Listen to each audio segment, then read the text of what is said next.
Hi, my name is Hugo. I'm with the Shedd Aquarium in Chicago. I'm over here at the NDM factory in beautiful Colorado Springs. One of my go-to tools is a simple 90-degree pick when it comes to removing a seal in an advanced series impeller. Simply just insert your tip of the pick into the seal, pry outward, and out comes the seal.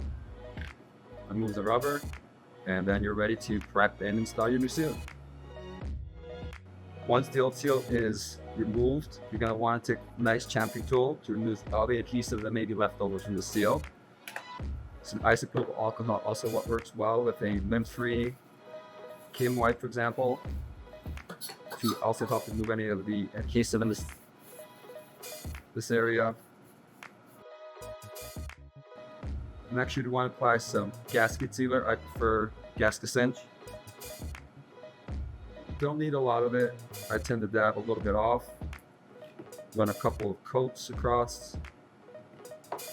I will take my seal, being very careful with the seal face itself.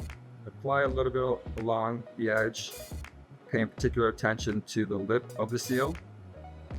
Now you're going to want to let this set for about 5-10 minutes until it becomes tacky to the touch. Once that's good to go and it's ready, you simply will insert your seal evenly inside the insert. NDM has a great tool that they've milled themselves to press the seal in nice and evenly across. Your two pieces here fit in the back of the opening there perfectly. See, a little piece over here is what will sit on the lip of the seal as you thread the handle into place.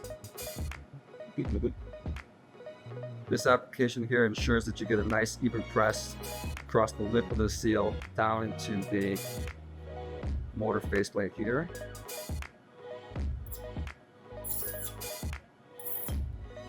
Maybe you can feel it start to push in.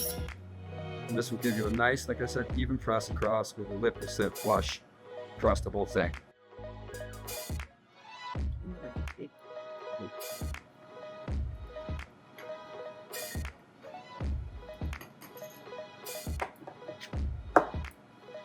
Lastly, you just inspect the seal, making sure that the lip on the bottom is flush across the plastic area, and you are good to go.